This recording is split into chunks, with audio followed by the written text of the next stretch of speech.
اگست کے آخر میں بلوچستان کے 11 اضلاع کے اندر کورونا کیسز میں اچانک بڑا اضافہ دیکھنے میں آیا تھا اور روزانہ کی بنیاد پر تقریباً 100 سے زائد کیسز سامنے آ رہے تھے۔ اس کے بعد پھر بلوچستان میں کرونا وائرس کے ایکٹیو کیسز کی تعداد 12,899 تک پہنچ گئی۔ اب بلوچستان میں کرونا وائرس کی صورتحال کیا ہے اور کیا اب بھی صوبے میں کرونا کیسز میں اضافہ ہو رہا ہے؟ بلوچستان میں صحت کے شعبے میں کیا اصلاحات لائی جا رہی ہیں؟ اس حوالے سے ہم بات کریں گے۔ صوبائی وزیر اطلاعات بلوچستان جناب لیاقت شہوانی صاحب ہمارے ساتھ موجود ہیں۔ السلام علیکم لیاقت صاحب۔ جی وعلیکم السلام، بہت شکریہ پروگرام میں وقت دینے کے لیے۔ سب سے پہلے تو چونکہ ہم نے کرونا کی بات سے آغاز کیا ہے تو اس وقت اوورآل کیا سچویشن ہے؟ دیکھیں سب سے پہلے کرونا سے جو ہم متعارف ہوئے اس ملک میں وہ جو پفتان سے لوگ آئے ایران سے، اور سب سے پہلے ایمرجنسی ہم نے بارڈرنگ ڈسٹرکٹ پہ اس وقت امپوز کی جو ہمیں پتہ چلا کہ ایران میں کووڈ کے کیسز سامنے آئے 22 فروری کو، اور ہم جو ہے شروع میں سہم گئے۔ ڈاکٹر ظفر مرزا صاحب کوئٹہ میں تھے جب پہلے 2 کیسز رپورٹ ہوئے، اور انہوں نے جو پہلا پریس کانفرنس کیا، وزیر اعلیٰ بلوچستان جام کمال صاحب ان کے ساتھ کھڑے تھے، میں وہاں پر موجود تھا، تو اناؤنس بھی کووڈ کو جو ہے کوئٹہ ہی سے کیا تھا انہوں نے۔ تو ہمیں سمجھ آ گیا کہ اگر پہلے ہی مرحلے میں ہم نے اس کی روک تھام نہیں کی، پھر بلوچستان میں ہمارے پاس اتنے بڑے نہ ہاسپٹلز ہیں، نہ اتنے فیسلٹیز ہیں، نہ اتنا بجٹ ہے، خدا نہ خواستہ کوئی ایسی اگر ایمرجنسی کی صورتحال سامنے آ جاتی ہے تو پھر اس کو کنٹرول کرنا مشکل ہوگا۔ تو یہ وزیر اعلیٰ بلوچستان جام کمال صاحب کا ویژن تھا۔ پہلے ہی دن پری ایمپٹیو میجر لیتے ہوئے اس نے تمام انتظامات شروع کیے۔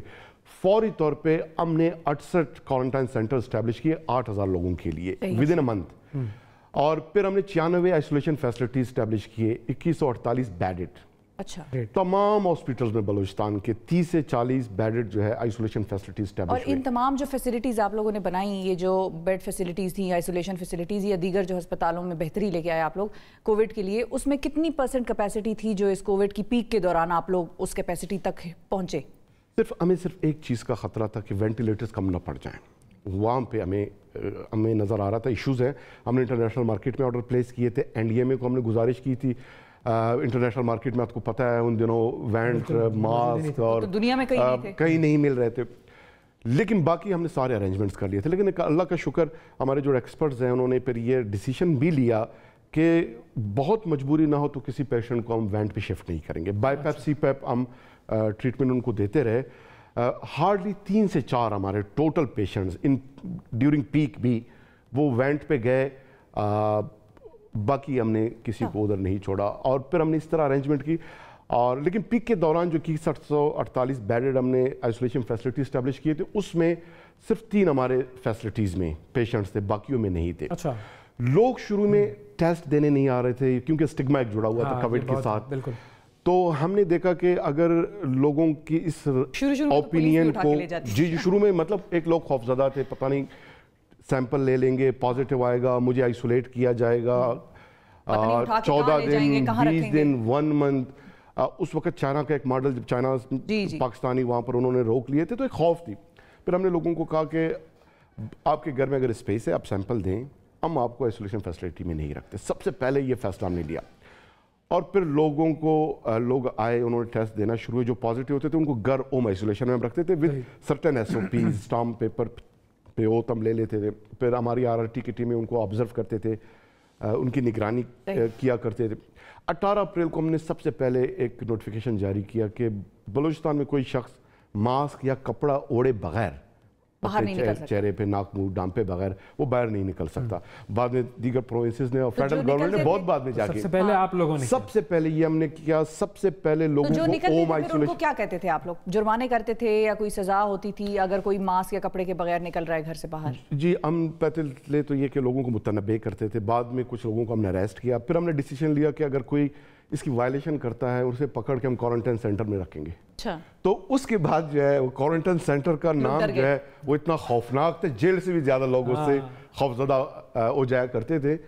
تو پھر لوگوں نے اس کے اوپر عمل درآمد شروع کیا۔ پھر ہم نے جب کچھ سیکٹر ریلیکس کیے، 5 سیکٹر شروع میں مارکیٹ میں، ہم نے تاجران تنظیموں کو پابند کیا، شاپ کیپرز کو پابند کیا کہ اگر کہیں 4 سے زائد لوگ آپ کے شاپ میں اکٹھے پائے گئے تو آپ کے خلاف کارروائی ہوگی، شاپ سیل ہوگا، اور پھر جو اس کا جو سامان ہے وہ ہم ٹیمپرلی کنفسکیٹ کریں گے۔ تو یہ ہم نے کیا۔ کوئی پھر اس کے بعد یہ ہے کوئی 11,000 سے زائد لوگوں ہم نے اریسٹ بھی کیے، اور ان میں کوئی 15 سے 16% کے اگینسٹ FIR بھی ہم نے رجسٹر کیے، باقی کو वार्न करके हमने छोड़ा और 1100 से ज़्यादा शॉप्स हमने जो है फाइन भी की, उनको सील भी किया। अब ये सारी गुफ्तगू सुन के मुझे ये अंदाज़ा हो रहा है कि बेसिकली हम ये कह सकते हैं कि बलूचिस्तान को एक सक्सेसफुल केस स्टडी के तौर पर प्रेजेंट किया जा सकता है दुनिया के सामने, कि कैसे आपने फैसिलिटीज़ भी शुरू में बनाई, कैसे आपने लोगों को भी गाइड किया और लोगों को कंट्रोल भी किया, और सबसे पहले फिनोमेना आया भी बलूचिस्तान में, इन्हीं के लिए नया भी था। बिल्कुल, तो ये कह सकते हैं, ये बिल्कुल आप कह सकते हैं। लेकिन दूसरी तरफ जो बात अफसोस की है वो ये कि इतना ज्यादा ये चीज मीडिया पर हाईलाइट नहीं हुई। अफसोस तो मैं मीडिया से करूंगा। हाँ बिल्कुल, मतलब तो इकरार कैमरे की आंख जो है बलूचिस्तान की तरफ जो है बहुत ही कम देखती है। ये आप सबकी जिम्मेदारी है, तमाम मीडिया की, कि बलूचिस्तान के जो इश्यूज़ हैं उसमें कोविड के इश्यूज़ हैं या दीगर। अब जब तफ्तान में इशू आया तो पूरे कैमरे की आंख वहाँ पर फिक्स हो गई। उसमें चूंकि पूरे मुल्क के पेशेंट्स सिर्फ इशू को मेनली हाईलाइट किया गया, उसमें रीजन नहीं बताया कि भाई क्यों, रीजंस क्या थे कि वो इशू वहां पर परसिस्ट कर रहा था उस वक्त। बाद में जब बाकी सूबों में क्वारंटाइन सेंटर एस्टेब्लिश हुए, बाकी वज़ीर आला ने रियलाइज़ किया, तो सब ने अप्रिशिएट किया वज़ीर आला बलूचिस्तान को। मुराद अली शाह साहब ने एनसीसी की मीटिंग में माजरत किया, उसने कहा ये कितना सख्त काम है, कितना मुश्किल काम है, क्योंकि इस पैंडेमिक से पूरे एज ए नेशन पहली दफ़ा हमें उसके साथ सामना रहा। क्वारंटाइन सेंटर का लफ्ज़ पहली दफ़ा हमें सुनने को मिला, गो कि कॉन्स्टिट्यूशन में आपका है article 51 federal legislative list part 1 पे, और वो है सोली फेडरेशन का जो है सब्जेक्ट। क्वारंटाइन उनकी जिम्मेदारी है, लेकिन वो ऐसी सूरत हाल थे, फेडरल गवर्नमेंट ने हमसे गुजारिश की आप सामने आए। यानी पहली रात जो है हमने 10,000 टेंट कोयटा से तफ्तान भिजवाए। तो फेडरल गवर्नमेंट की आप लोगों को सपोर्ट क्या थी इस सारे ड्यूरिंग कोविड इसको मैनेज करने में, जहां हम कहते हैं वेंटिलेटर्स फराहम किए, या फेडरल गवर्नमेंट की मेनली कहाँ सपोर्ट थी? और खान साहब के साथ जाहिर है जाम कमाल साहब की भी मुलाकातें हुई होंगी, एनसीओसी में भी बैठते थे, सारे चीफ सेक्रेटरी बैठते थे, चीफ मिनिस्टर्स बैठते थे, वहाँ पर किस किस्म की सपोर्ट बलूचिस्तान के लिए फराहम की गई? देखिए, खान साहब का तो बिल्कुल विजन बिल्कुल क्लियर था, वो बलूचिस्तान को बाहर सूरत जो है सपोर्ट करना चाहते थे और वो कोविड को वहाँ पर रोकना चाहते थे। लेकिन ये है कि ये पहला 8 मार्च को हमें जो पहला जो इस्टेब्लिश करके फेडरल गवर्नमेंट ने असिस्ट किया, हमें पहला लेबॉर्ट्री उन्होंने असिस्ट करके दिया, फिर एक आर्टो मोबाइल लैब जो है उन्होंने पार्क किया तफ्तान पे, ये भी फेडरल गवर्नमेंट ने।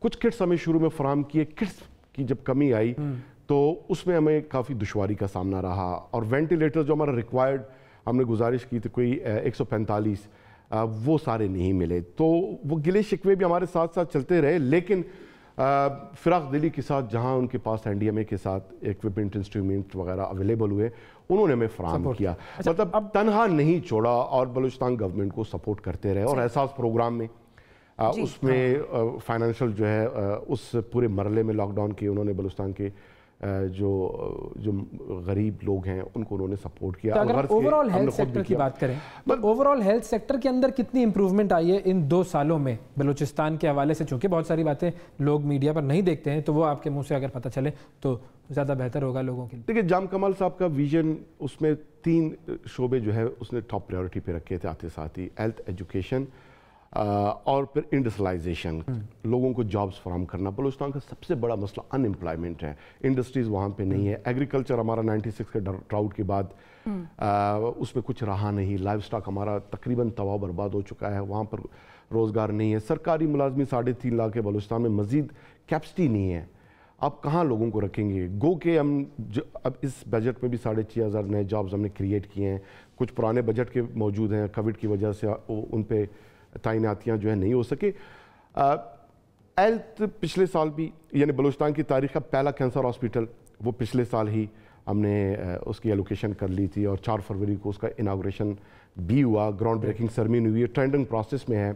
उसी के अंदर एक पीड्स ऑन्कोलॉजी सेंटर बना रहे हैं हम, ग्वादर में हमने नया हॉस्पिटल बनाया, एक चमन में 50 बेडेड नया हॉस्पिटल बनाया। पूरे बलूचिस्तान में जितने भी हॉस्पिटल्स हैं उनको रिनोवेट किया है। 10 रूरल कॉलेजेस, यूनिवर्सिटीज, देखिए कॉलेजेस तो हमारे पास 140 हैं, और अभी हम ये कर रहे हैं कि 53 हमारे इस बजट में 53 प्राइमरी स्कूल है, उनको अपग्रेड कर रहे हैं मिडल को कॉलेजेस में, और जो कॉलेजेस हैं अब उनको सारे हम डिग्री कॉलेजेस बना रहे हैं, तो कॉलेजेस की तादाद जो है वो बढ़ेगी। अपग्रेडेशन हम कर रहे हैं, तमाम कॉलेजेस में 1 बिलियन पिछले साल हमने सिर्फ एलोकेट किया था उनके इक्विपमेंट्स के लिए, लेबॉर्ट्रीज के लिए।